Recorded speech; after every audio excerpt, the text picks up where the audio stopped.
Welcome to Myanmar Musings, a podcast of the Myanmar Research Centre at the Australian National University, Canberra. I'm Luke Corbin. It's September 12, 2017, and today we're speaking with Martin Michelon, PhD candidate in Geography at the Centre for Southeast Asian Studies at the School for the Advanced Studies of the Social Sciences, with the French acronym EHESS. Well, hello, Martin. Yeah, hello, Luke. Inle Lake is a stunning region. It feels secluded, but it's still easily accessible thanks to its relative proximity to the dry zone and well-maintained roads, and it consistently features alongside Bagan as one of the top 2 attractions for tourists in Myanmar. I was there earlier this year at the Inle Garden Resort, and it was a pleasure to rise each day, breathe in clean air, wander down to the pier, and command the waves on a hired longboat. With that said, it was hard for me to imagine the lake without the tourism infrastructure that dominates it. Apart from omnipresent tomato farms, it feels like life on the lake in 2017 is entirely contingent on tourist dollars. But I wonder, is this perception fair? So Martin, your thesis is partly about this nexus of tourism and governance on Inle Lake. How did you come to begin this thesis? What questions are you asking, and how are you answering them? Indeed, as you said, Inle Lake is a very unique area with very unique features in whole Myanmar and even in the world. You know, it's a very unique place. And I think it's very interesting to dive into this area and its stakes to better understand globalization in Myanmar. For me, Inle Lake is a kind of laboratory for globalization in Myanmar. It's kind of small scale Myanmar with globalization flowing in. So my PhD thesis focuses on the construction of a tourism sector here in Inle Lake.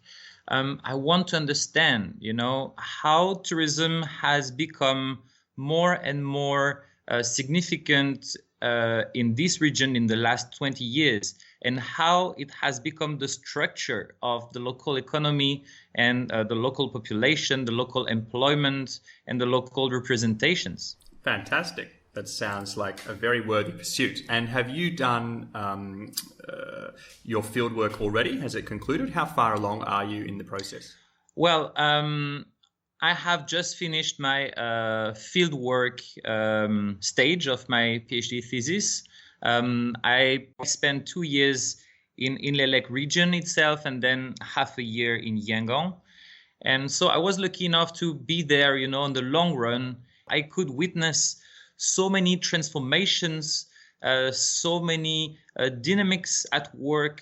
And it was really fascinating for me, to be kind of a still observer, watching my environment change all around me. So it was really a fascinating experience.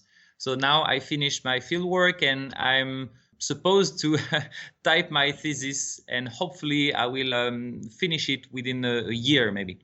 All right. Well, since you're in geography, in the geography department, why don't we start talking about the geography of the lake? I know that the current area is about 150 square kilometres, the size, and about one third of the lake is open water, 1/3 is marshes, and 1/3 is gardens and villages.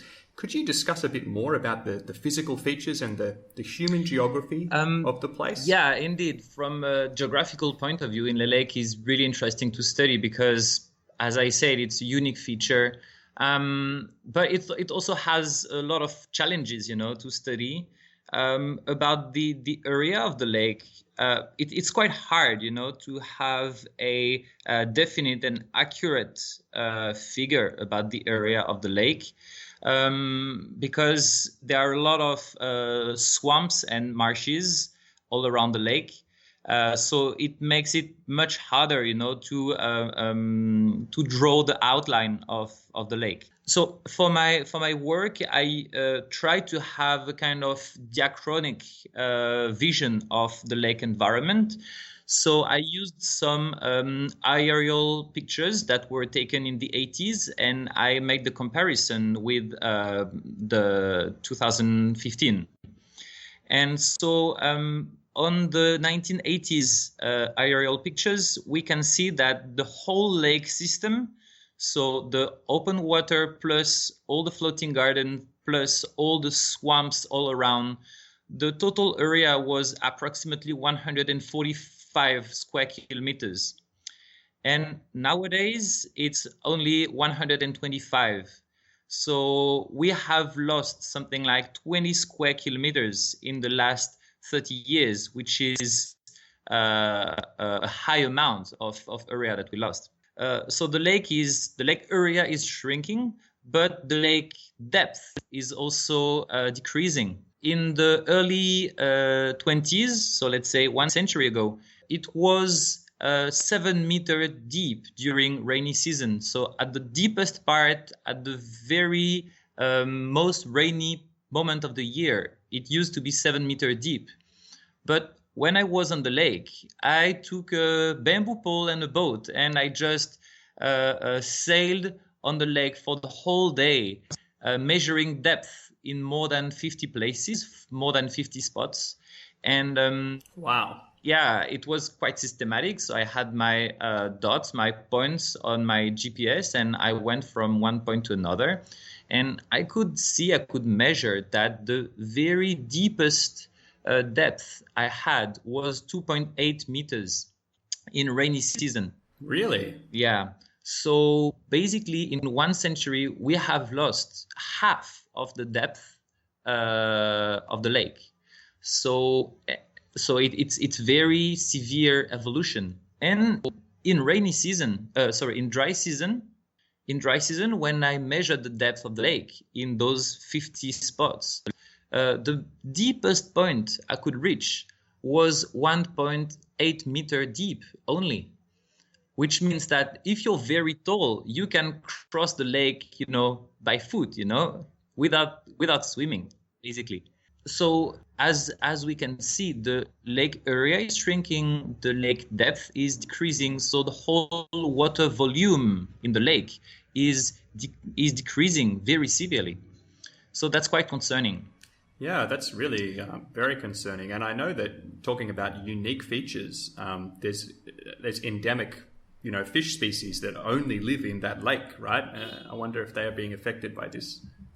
Yeah, those endemic fish species have been heavily affected by the environment transformations in the last 20 years.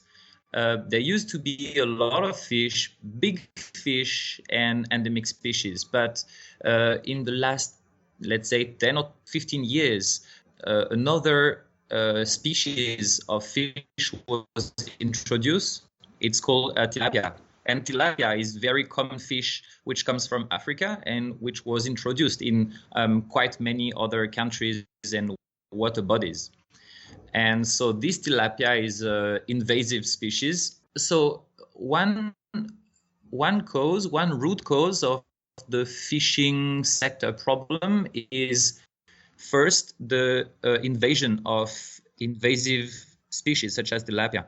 And the second root cause is that there has been quite a lot of overfishing in the last 20 years because of the demographic growth and because of the challenges of floating agriculture.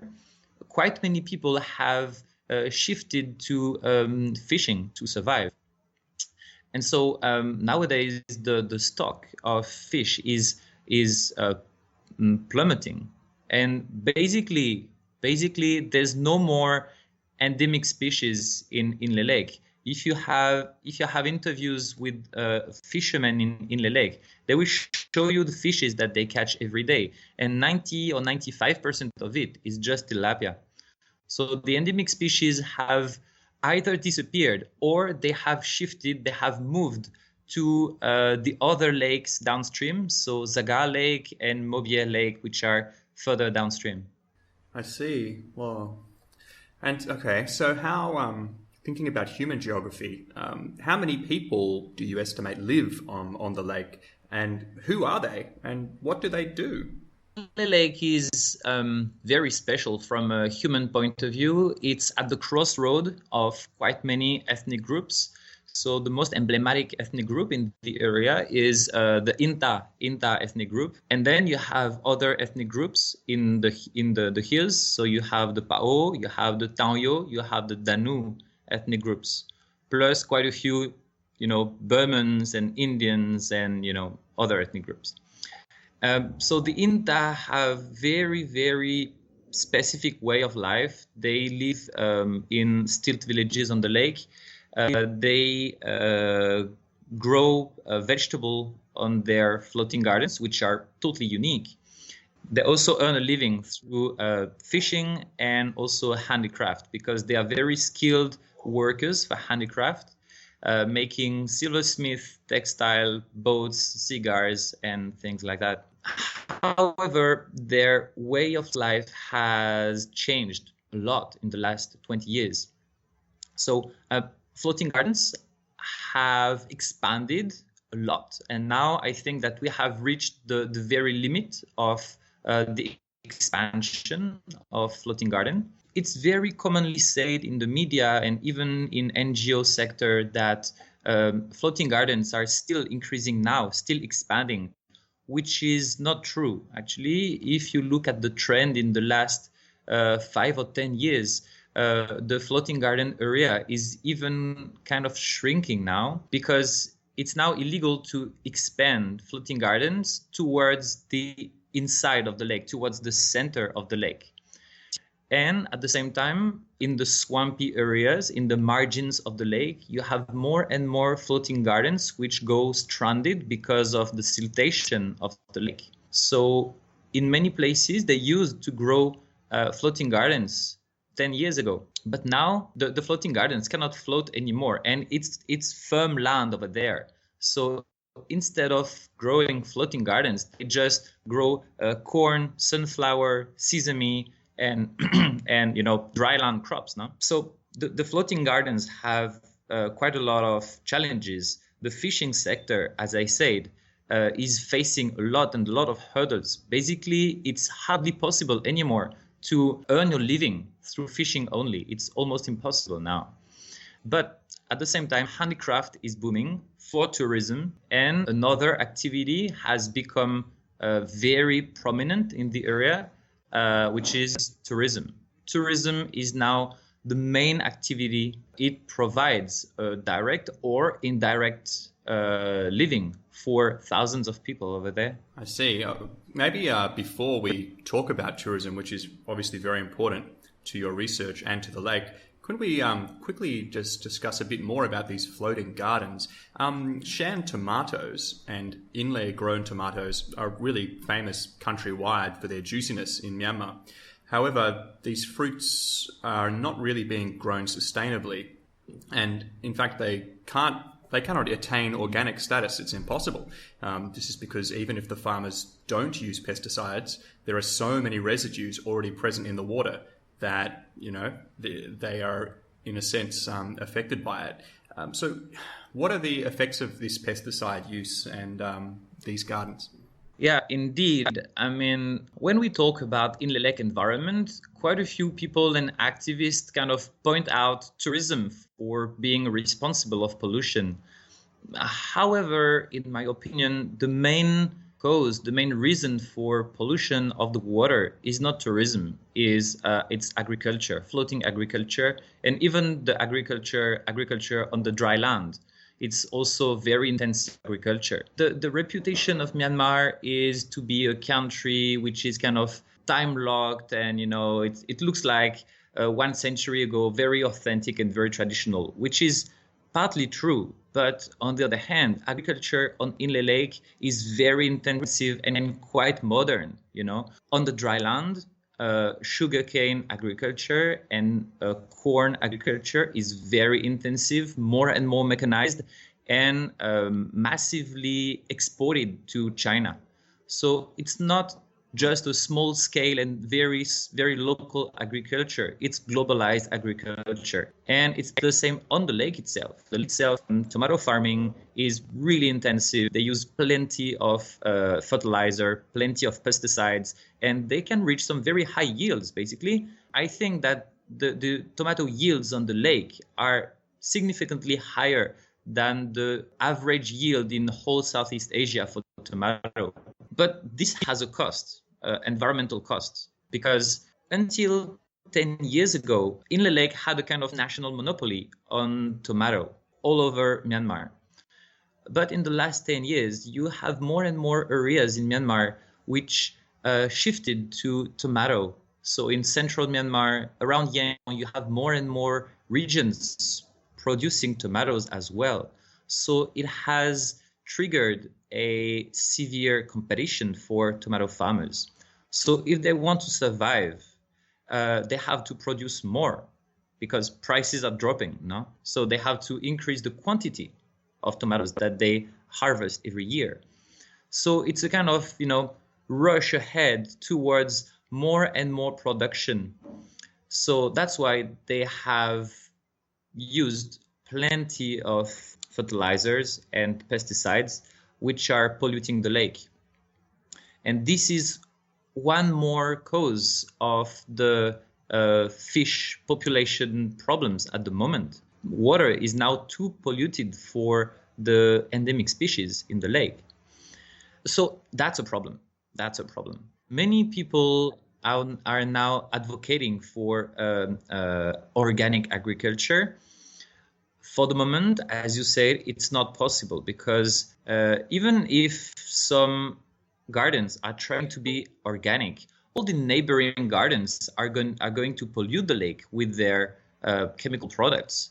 So the so-called organic gardens will also be affected by those chemical products. So it cannot be genuinely organic. However, there have been quite a few good agriculture practices project in the area.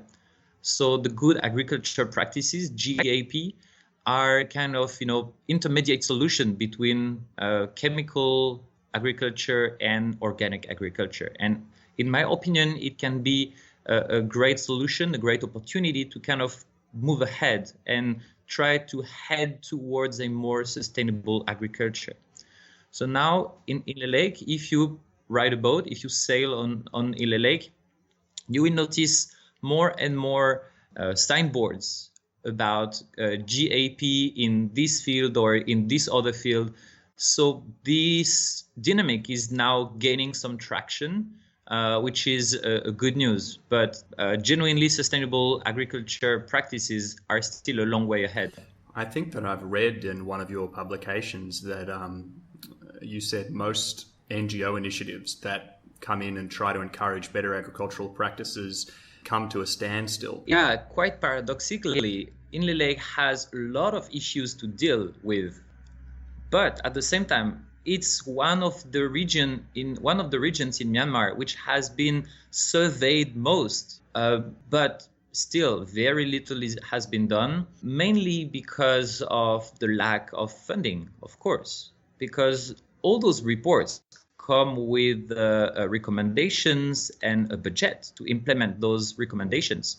But government and local authorities don't have any single dollar to put into those projects. The authorities always have the same reaction. They say, okay, well, thank you very much for this report, which is very interesting, but where is the money?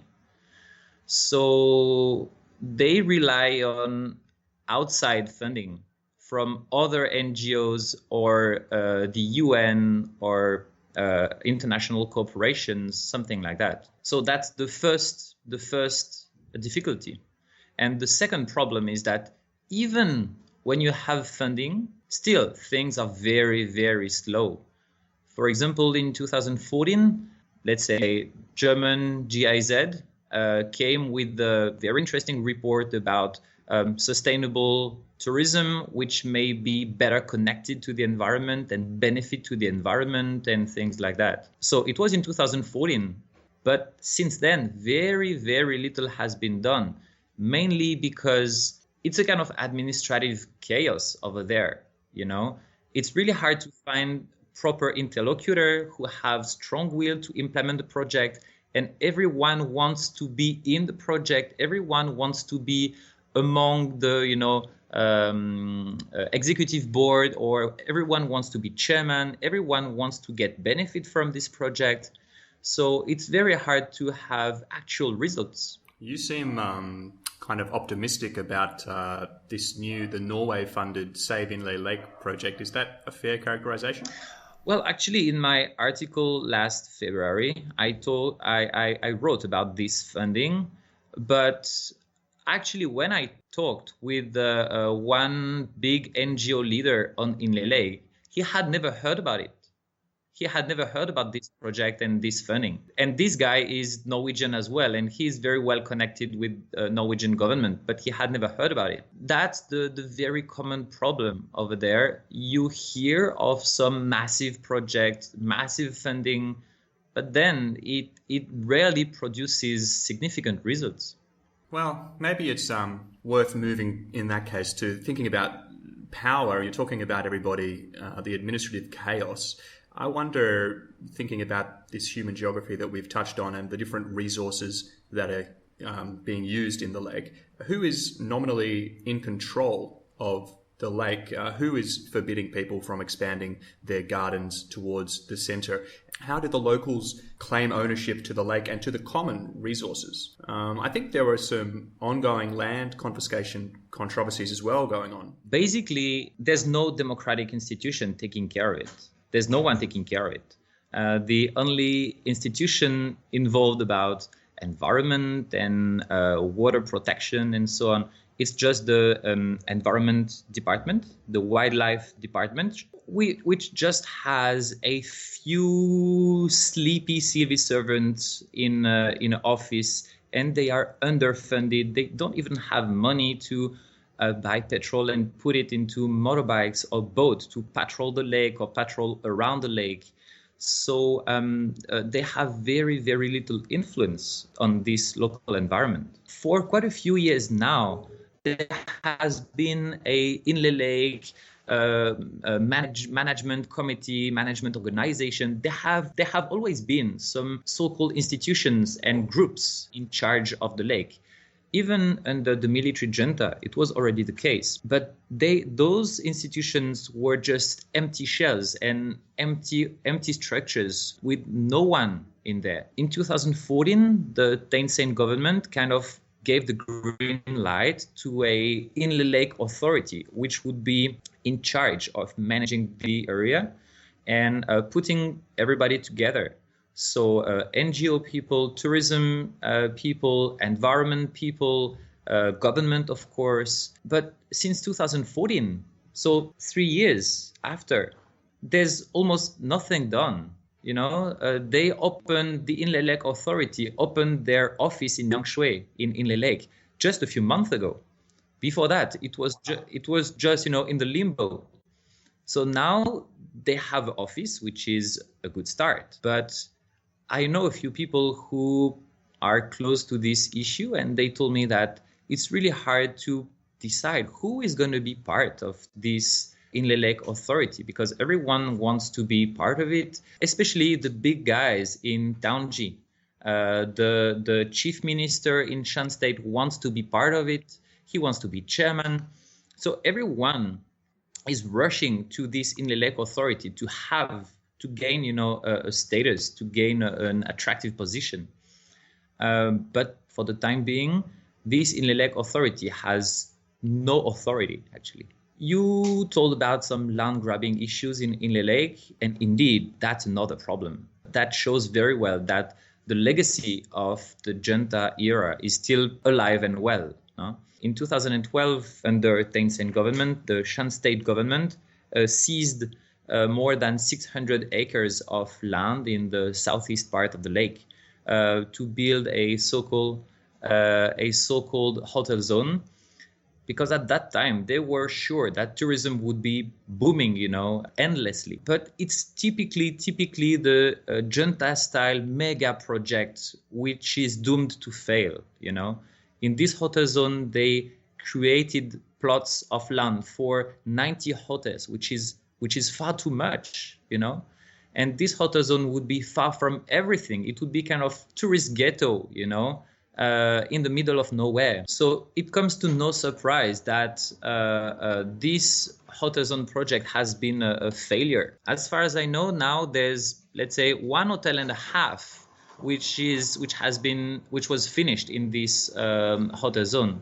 So yeah, we can say that it's massive failure for the moment, and the local population is still claiming compensations for the land, because it's very typical case of land grabbing with very, very small compensations, almost no negotiation. And when they do when they negotiate, it's always kind of take or leave, negotiations. So the problem hasn't been solved yet. How about the lake has something like 30 tributaries and one outlet, which I didn't know, which ends up powering the Lorbida hydropower plant. Does that play into the dynamic of the lake? Well, that's very interesting hypothesis, actually.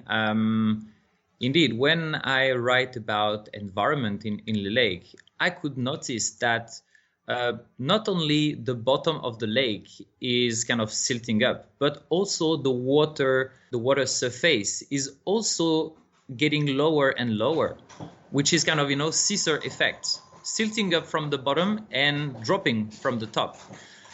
So to understand this double phenomenon, that means that there must be some water running away from the lake faster than expected.